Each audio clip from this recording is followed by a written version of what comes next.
Last fall, I directed the largest transformation for U.S. Cyber Command and their cyber forces in over 16 years.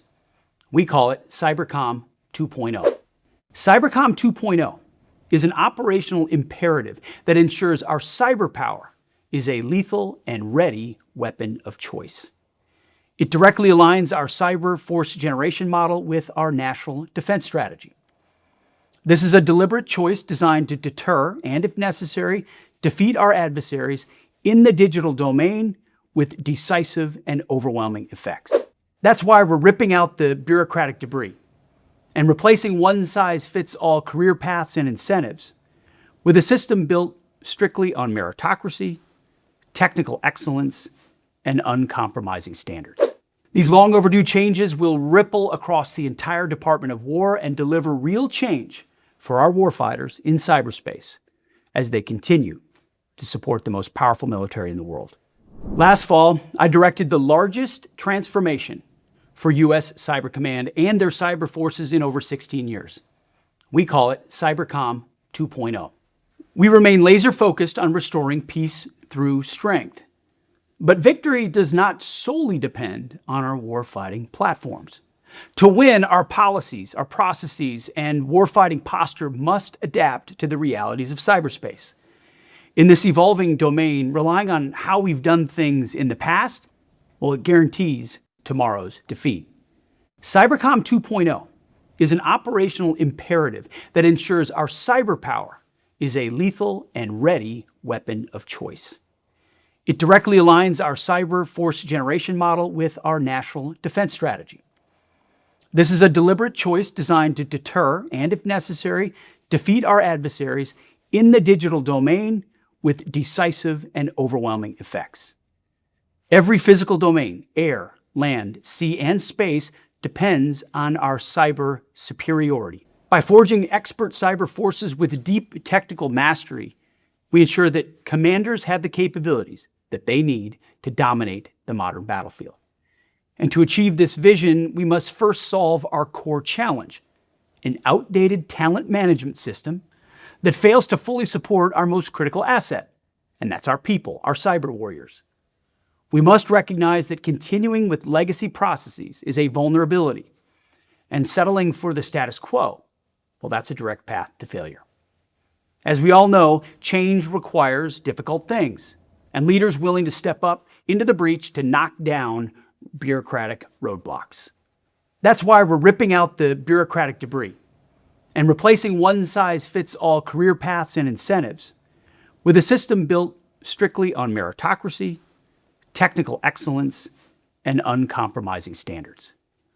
Now, I recently had a chance to visit U.S. Cyber Command, and what I saw were exceptional cyber warriors actively engaged across the cyber domain, integrating across the joint force, as demonstrated through Operations Absolute Resolve and Operation Epic Fury, on the cutting edge of technological advancement and at the forefront of modern warfare. Cyber personnel do not simply support the warfighter, they are warfighters, and I said the same thing to them. I discussed the needed changes with the leadership there, General Rudd and Assistant Secretary for Cyber Policy, Katie Sutton. They have my full support to rapidly transform the command to secure our military advantage and do it quickly. These long overdue changes will ripple across the entire Department of War and deliver real change for our warfighters in cyberspace as they continue to support the most powerful military in the world. I expect all services to fully support the execution of this crucial initiative by providing relevant expertise, timely feedback, and incisive guidance to your formations. Remove the bureaucracy that slows CyberCom 2.0 implementation. After all, cyber warfare never rests, and we need elite cyber warriors to relentlessly and fearlessly tackle the range of missions that matter most to our great republic. So move out with urgency and draw fire.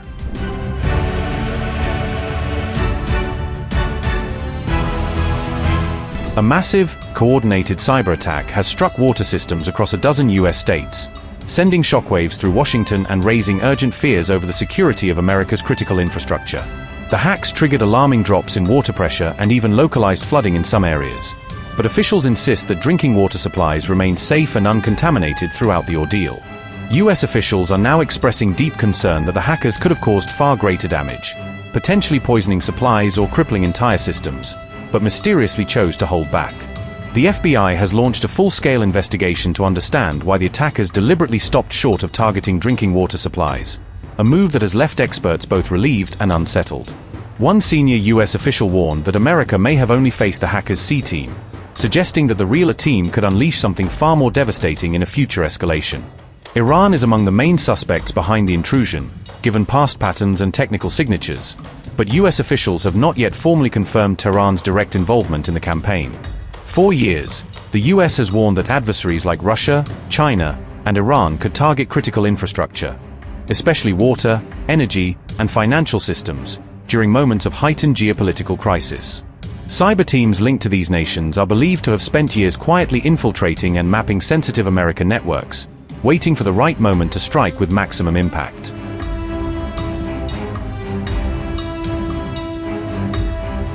Water and power systems that directly support US military facilities are now being viewed as high-value cyber targets by hostile nations seeking to exploit America's strategic vulnerabilities. States stretching from South Dakota to Georgia are now investigating some of the most severe and coordinated water system hacks the country has seen in years. Experts warn that chronically underfunded water utilities have become easy, almost inviting targets for foreign cyber adversaries looking to cause disruption without firing a single shot.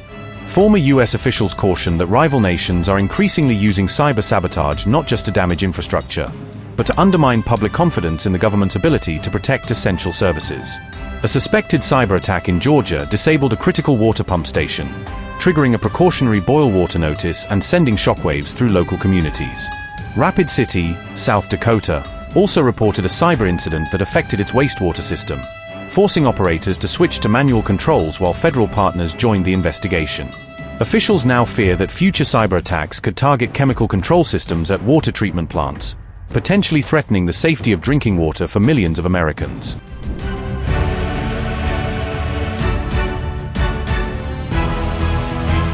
The FBI said malicious cyber actors have targeted municipal water systems across at least 7 US states in a coordinated cyber campaign.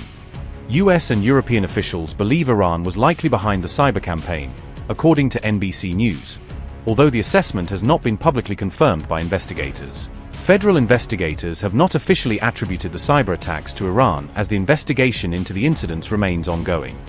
The attacks targeted water and wastewater utilities that rely on internet-connected industrial control systems to manage daily operations. Officials said several water facilities experienced operational disruptions and temporary service interruptions following the cyber incidents. Authorities said there is no evidence that drinking water supplies were contaminated during any of the reported cyber attacks. Officials in the Atlanta metropolitan area are investigating unauthorized cyber activity following disruptions affecting local water operations. Minnesota was among the hardest-hit states, with reports indicating that dozens of water systems were targeted during the cyber campaign. The FBI, CISA, the EPA, and the NSA have previously warned that Iranian-affiliated cyber groups continue to pose an active threat to US critical infrastructure. Officials say Iranian-linked hackers have previously exploited internet-exposed industrial control systems used by critical infrastructure operators. Federal authorities have urged water utilities to disconnect vulnerable internet-facing systems and strengthen cybersecurity measures against future attacks. The latest incidents have renewed concerns about the vulnerability of America's critical water infrastructure to increasingly sophisticated cyber threats. Upgrade your news experience with the all-new HD app.